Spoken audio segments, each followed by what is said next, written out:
ఉన్నవాడు ఉన్నాడు, ఆయన చేసే కార్యాలు ఆయన చేస్తాడు. కానీ మనలో ఉన్నటువంటి ఈ పాజిటివ్ ఫెయిత్ని, ఈ అనుకూల విశ్వాసాన్ని వాడు నెగిటివ్ వైపు తిప్పుతాడు. అప్పుడు మనకు డేంజర్ అవుతుంది. అర్థమైందా? ఈ అనుకూల విశ్వాసం, పాజిటివ్ ఫెయిత్, దీన్ని వాడు నెగిటివ్ వైపు తిప్పుతాడు. అది కుట్ర. నీ నీ నీ లైఫ్ని వ్యతిరేకమైన పరిస్థితుల్లో నీకు చూపిస్తూ ఉంటాడు. నీ కళ్ళ ముందు అయ్యాయి కనపడుతుంటాయి. నీ లైఫ్ మారినట్టు కనపడదు, నాశనమైనట్టు కనపడుతూ ఉంటుంది. ప్రాణభయం వెంటాడుతూ ఉంటుంది. ఏదో అయిపోతున్నట్టు నీకు అనిపిస్తుంది. బతుకుతానో సస్తానో అర్థం కాని స్థితిలోకి ఒక్కోసారి వెళ్ళిపోతూ ఉంటావు. టెన్షన్ వస్తూ ఉంటుంది. ఏదో అవుతున్నట్టు, పిల్లల లైఫ్ ఏదో కొలాప్స్ అవుతున్నట్టు, కుటుంబాలు ఏదో జరగబోతున్నట్టు, అంత negative negative negative negative negative negative. నీలో ఉన్న విశ్వాసము అనే శక్తిని వాడు అడ్డుదిప్పి ఆ ఫలితాలు నీకు వచ్చేటట్టు, నిన్ను నన్ను అలా బస్టు పట్టించేటట్టు వాడు కుట్ర, మైండ్ గేమ్. దాన్ని ఎప్పుడు రానియొద్దు. ఒకవేళ ఓటమిలో ఉన్నా సరే దాన్ని రానియొద్దు. పేషెంట్ వై బెడ్ మీద ఉన్నా సరే నా పని అయిపోయింది అనేది రానియొద్దు. నిజంగా అయిపోతున్నా సరే, లేదు లేదు నేను చావను, సజీవుడనై సజీవురాలనై ఉండి నా దేవుని కార్యాలను వివరిస్తాను.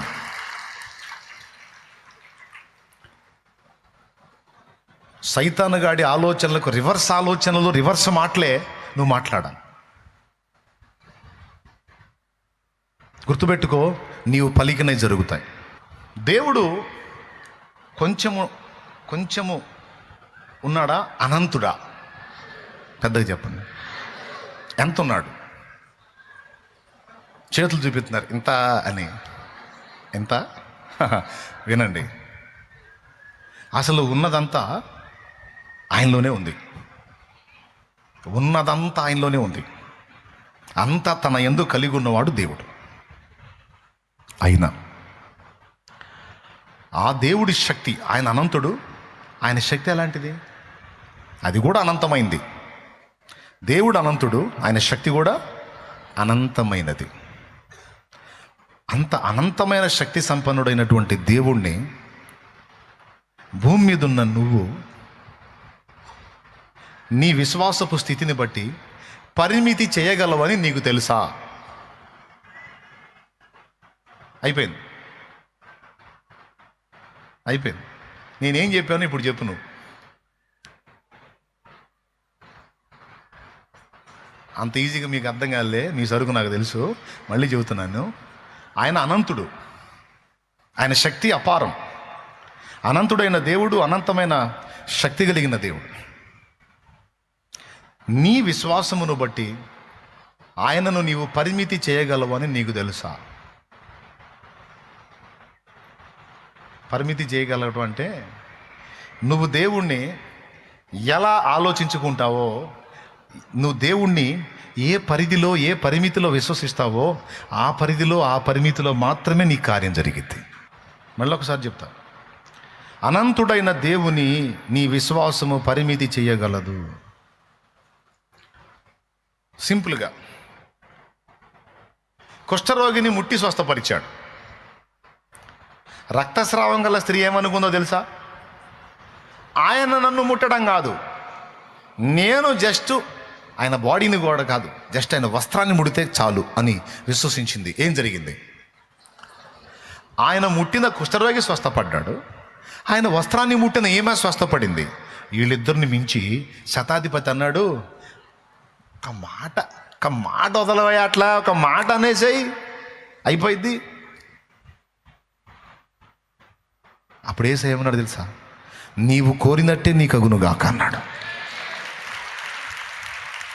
ఒకడేమో ఆయన నన్ను ముడితే శుద్ధుడిని అవుతాను అనుకుంటే, ఒక ఆమెమో నేను ఆయన్ని ముడితే శుద్ధురాలను అవుతాను అనుకుంటే, శతాధిపతి ఏమో మాట చెప్పవయ్యా, అయిపోయింది. ఇప్పుడు ఈ ముగ్గురు కూడా, ఒకరేమో చేతికి పవర్ ఇచ్చారు, ఒకరేమో వస్త్రానికి పవర్ ఇచ్చారు, ఒకరేమో మాటకి పవర్ ఇచ్చారు. ఈ పవర్ ఇచ్చింది ఎవరు? దేవుడా మనుషులా? బాగా మైండ్ దగ్గర పెట్టుకుని ఆలోచించి చెప్పండి. ఎస్, విశ్వసించిన వారే. అంటే వాళ్ళ విశ్వాసాన్ని ఆయన అదుపు చేశాడా, నెరవేర్చాడా? నువ్వు నన్ను ముడితే నేను శుద్ధుడిని అవుతా అని ఒకడంటే టచ్ చేశాడు. అయ్యా నువ్వు నన్ను ముట్టాల్సిన అవసరంలా, నేనే నిన్ను ముట్టతా, స్వస్థత వచ్చింది. అవునా? ఆమేన్ అన్నాడు. నువ్వు అలా నమ్ముతున్నావు కదా, అదే జరిగింది. పో అయ్యా నువ్వు జస్ట్ ఒక మాట చెప్పు, అయిపోయింది. అవునా?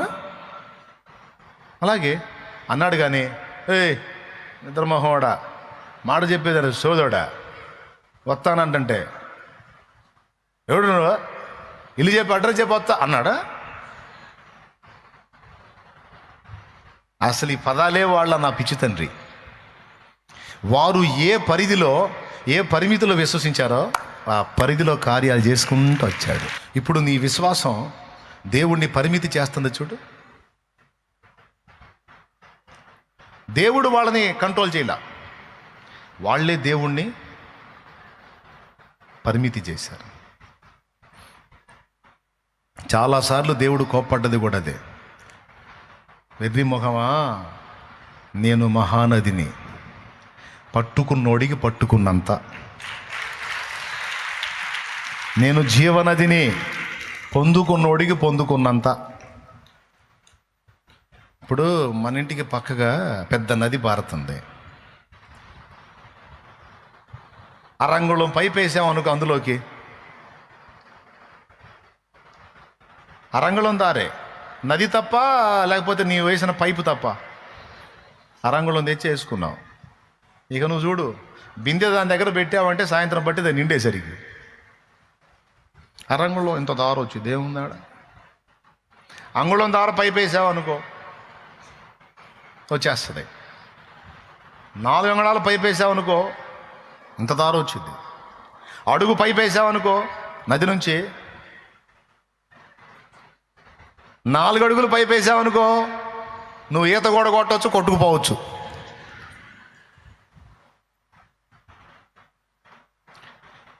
కానీ నేను చెప్పింది ఒట్టిదైతే కాదు,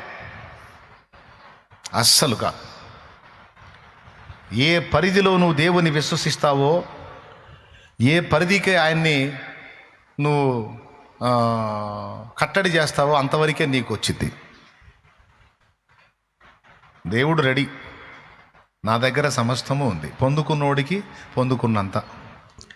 1 ఆయన్ని విశ్వసించారు, 2 ఆయన్ని ప్రార్థించారు. 1 ఆయన్ని విశ్వసించారు, 2 ఆయన్ని ప్రార్థించారు. ఆయన పలికిన మాటలు పదే పదే పదే పదే ధ్యానించారు. మన దగ్గర ఉంది కానీ మనం ధ్యానించం. దట్ ఈజ్ మన దరిద్రం. దేవునికి స్తోత్రం, హల్లెలూయా. వాళ్ళకి పుస్తకం లేదు, శుభ్రంగా ఉంటే వాళ్ళు తెంపు లేకుండా అదే పనిలో ఉండేవాళ్ళు. అయినా సరే ఆయన ఇచ్చిన వాగ్దానాలు వారు నమ్మారు, విశ్వసించారు. అబ్రహాం నమ్మాడండి. అంతమంది సంతానం నాకెట్టిస్తావులే కానివయ్యా అల్లా. అమ్మో నువ్వు చేస్తావయ్యో, నువ్వు చేస్తావు, నీకు అసాధ్యమైంది ఏం లేదు, నువ్వు చేస్తావయ్యో. సరా చేయడు, ఎందుకు చేయడండి? ఆయన శక్తి గలవాడు, చేస్తాడు. పొందారు. అబ్రహాం అంత విశ్వాసాన్ని కనపరిచాడు, పొందాడు. నేను చెప్తున్నా, ఏ పరిధిలో నువ్వు దేవుని విశ్వసించగలుగుతావో ఆ పరిధిలోనే దేవుని యొద్ద నుండి నువ్వు కార్యాలు చూడగలుగుతావు. విశ్వాసం అనేది నిరీక్షింపబడే వాటి యొక్క నిజస్వరూపం, అదృశ్యమైనవి ఉన్నవనుటకు రుజువు. నేను చెప్తున్నా తమ్ముడా, ఉద్యోగం లేక నువ్వే లాటరీ కొడుతున్నావు అనుకో, విశ్వాసం గల్లోడు ఏమంటాడో తెలుసా? తనకే ఉద్యోగం లేదు. విశ్వాసం గల్లోడు దేవుని యందు అనుకున్నాడు ఏమంటాడు తెలుసా? అన్నా ఈరోజు నాకు జాబ్ లేదు, కానీ ఒక రోజు నాకు దేవుడు ఇస్తాడు. ఆ రోజు నాకు జాబ్ కాదు, నేను 10 మందికి జాబులు ఇప్పిస్తాడు నా దేవుడు. ఎంతమందికి దమ్ముంది ఆ మాట చెప్పడానికి? దమ్ముతో పాటు విశ్వాసం కూడా కావాలి. నాకే లేమి గల స్థితిలో ఈరోజు నేను ఇబ్బంది పడుతున్నా, నేను అనేకులకు ఇచ్చే స్థితిని నా దేవుడు నాకు ఇస్తాడని ఎంతమందికి విశ్వాసం ఉంది? డౌట్ లేదా? ఖచ్చితంగా స్వతంత్రించుకుంటావు నువ్వు దాన్ని, అంతే. అది ఎప్పుడు జరిగిద్దా అని ఎదురు చూస్తున్నాను అన్నాను. ఆగు, కాస్త తపన తగ్గించుకో. విశ్వసించావుగా, రెడీ చేయాలిగా, నీ ముందుకు ఆ సీన్ రప్పించాలిగా, అది నీకు అప్పచెప్పాలిగా. కొద్దిగా టైం టేకింగ్ అన్నమాట. ఆకాశ నక్షత్రాలంత సంతానాన్ని ఇస్తానన్నాడు. ఎమ్మట ఇచ్చాడా? వెంటనే ఇచ్చాడా? ఇవ్వాలా? కొద్ది టైం తీసుకుంది. నెరవేరింది. నేను చెప్పినవి కూడా నెరవేరుతాయి. విశ్వాసంతో చెప్తున్నా. నువ్వేమో మమ్మల్ని ఓదార్చడానికి చెబుతుంటావు ఇట్లాంటి మాటలు, విన్నప్పుడేమో బాగానే ఉంటుంది, మళ్ళీ ఇంటికి పోగానే మా ఏడుపు కొట్టు బతుకు మాకు మళ్ళీ అదే అవుతుందండి. హలో, నేనేం నన్ను నమ్మమని చెప్పానా? అబ్రహాం ఎవరిని నమ్మానో, షాలేమురాజు ఎవరిని నమ్మానో వానిని నమ్మమని నీకు చెప్తున్నాను నేను.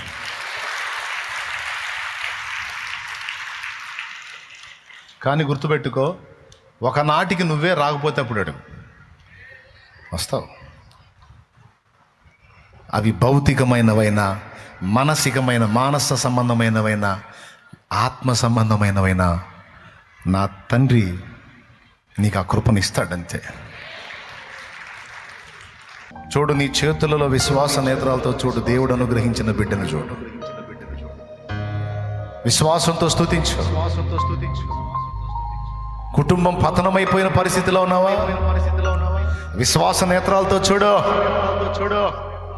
నా దేవుని వైపు చూడు. దేవుని బట్టి చూడు. పతనమైపోయిన నీ కుటుంబాన్ని, నీ జీవితాన్ని తిరిగి కట్టగల సమర్థుడు నా దేవుడని నమ్మి అదే చూడు. నువ్వేం ఆశిస్తున్నావు? ఏది పొందగోడావు? అది ఏదైనా దేవుని యందలి విశ్వాసాన్ని బట్టి చూడు. ఆత్మీయ జీవితంలో పదే పడుతూ లెగుస్తూ బలహీన పడుతున్నావా? అయితే విశ్వాసాన్ని బట్టి ఆయన వైపు చూడు. ఆయన బలమైన బాహు నీ మీదికి వచ్చింది. ఆయన నిన్ను బలపరిచి ఉన్నాడు. ఓ లెమ్మో తేజరిల్లము వెలుగు నీ మీదికి వచ్చింది. అదే చూడు.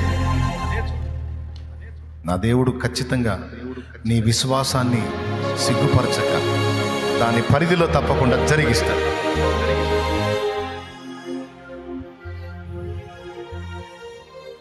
ఈరోజు కూడా నా ఆయుధం, ఆధారం విశ్వాసమే. నా బిడ్డలారా, పతనమైపోయిన మీ పిల్లల జీవితాలను కూడా అలానే చూడండి. వాళ్ళ బ్రతుకులు ఇంకా నాశనం అవుతున్నట్టు కాదు, నీ బిడ్డలు ప్రయోజకులగుతున్నట్లు చూడు. ఆశీర్వదించబడుతున్నట్లు చూడు. క్రీస్తు కొరకు సాక్షులగుతున్నట్లు చూడు. దేవుని సేవకులగుతున్నట్లు చూడు. దేవుని సేవకురాండ్రగుతున్నట్లు చూడు. ఓ దేవుని రెక్కల నీడలో వారికి స్థానము దొరికిందని చూడు.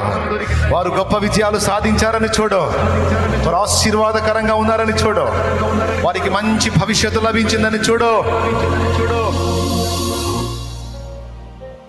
తప్ప అన్యాయమా, పాపమా?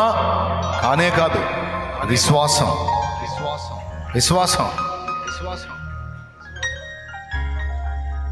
పట్టడమో సరిగా లేకపోయినా చెప్పు విశ్వాసంతో. ఈరోజు మన కుండలో అంత అన్నం లేదు, కానీ మనం పట్టజాలనంత సమృద్ధి మన తండ్రి మనకి ఇవ్వబోతున్నాడు. అదే అను. ఈరోజు చినిగినై కుట్టుకొని తొడుక్కుంటున్నాం. ఒకరోజు నా తండ్రి దీవిస్తాడు. నూతన వస్త్రాలు ధరిస్తాం. మనం ఇతరులకు కూడా వస్త్రాలు దానం చేసే స్థాయికి వస్తాం. దేవుడు ఆ కార్యం చేస్తాడని నమ్ము. బలహీనుడు తాను బలవంతుడు అనుకోవాలి విశ్వాసాన్ని బట్టి. హల్లెలూయా. ఏదైనా అంతే. విశ్వాసంతో చూసా, నూనె పోసా, స్వాధీనం చేసుకో. ఏదైనా అంతే. విశ్వాసంతో చూడు, ప్రార్థించు, స్వాధీనపరచు. కృప మనకు తోడై ఉండును గాక.